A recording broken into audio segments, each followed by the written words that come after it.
Do you know that there are still yellow top taxis in Singapore? Watch on because you will likely still see them for years. So, in case you are calling me fake news because you have not seen them before, here are the official numbers.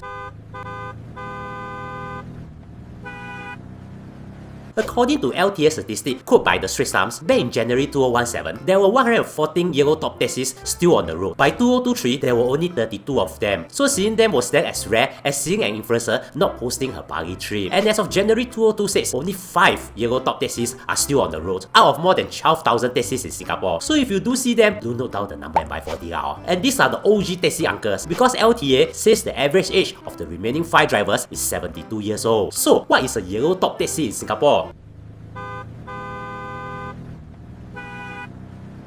Well, other than its iconic look of a yellow roof and a black body, it is very different from the usual taxis you see on the road. The real difference is that the driver actually owns the taxi. Most taxi drivers in Singapore today rent their vehicles from companies like ComfortDelGro, Transcab, Stripes Premier, and so on. But yellow top taxis pay for their own car, their own COE, their own road tax, their own insurance, and their own maintenance. Basically, instead of renting a taxi, they own the taxi instead. It's kind of like private hire cars, whereby some private hire drivers own their own cars. But unlike private hire car owners who can keep their cars for 10 years before the COE expire, yellow top taxi drivers used to need to replace their vehicle every 8 years. So owning one is not exactly cheap, since you are constantly dipping into your savings to buy a new vehicle. But is that why there are so few of them now? Well, no, it's due to another reason.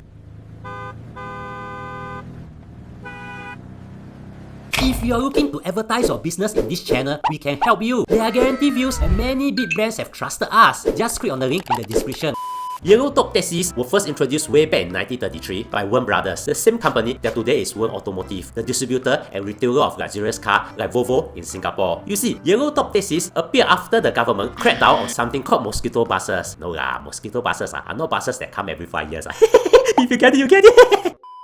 Back in the past, mosquito buses were those small, privately run buses that zip around neighbourhoods on informal routes. Once those got banned, demand for public transport shot up, and Wearne Brothers stepped in with the yellow top taxis. But how do we go from everywhere to almost extinct? In the 1960s, yellow top taxis were synonymous with taxis. The Straits Times reported that there were about 3,800 of them on the road at their peak, which was considered a lot back in those days. But there was a big problem: pirate taxis. These were unlicensed drivers using their own private cars to ferry passengers at random make-up rates. At one point in the mid-60s, there were as many as 4,000 pirate taxis running daily, according to Heritage blog Remember Singapore. To fix this whole mess, in 1970, the NTUC set up the Workers' Cooperative Commonwealth for Transport, which will eventually become NTUC Comfort and today's ComfortDelGro. In fact, some of us might have seen this taxi before. They started operations in 1971 with 1,000 taxis, and many former pirate taxi drivers got absorbed into the cooperative. The government also slapped 100% diesel tax hike on private diesel vehicles, which basically forced pirate drivers to either join the cooperative or quit. Pirate taxis were officially phased out by July 1971. But here's the part that sealed the yellow top taxis fate. In the 1970s, the government changed the policy. New taxi licenses will only be issued to companies, not individuals. And from 1974, existing yellow top licenses were also made non-transferable, and they get cancelled once a driver hits age 75. That is also why the freight model took over. These companies hold what's called a street hill service operator license, and drivers can simply just rent the taxis from them. It's much more convenient for the drivers since they can just rent and drive, but of course give up the freedom and the ownership.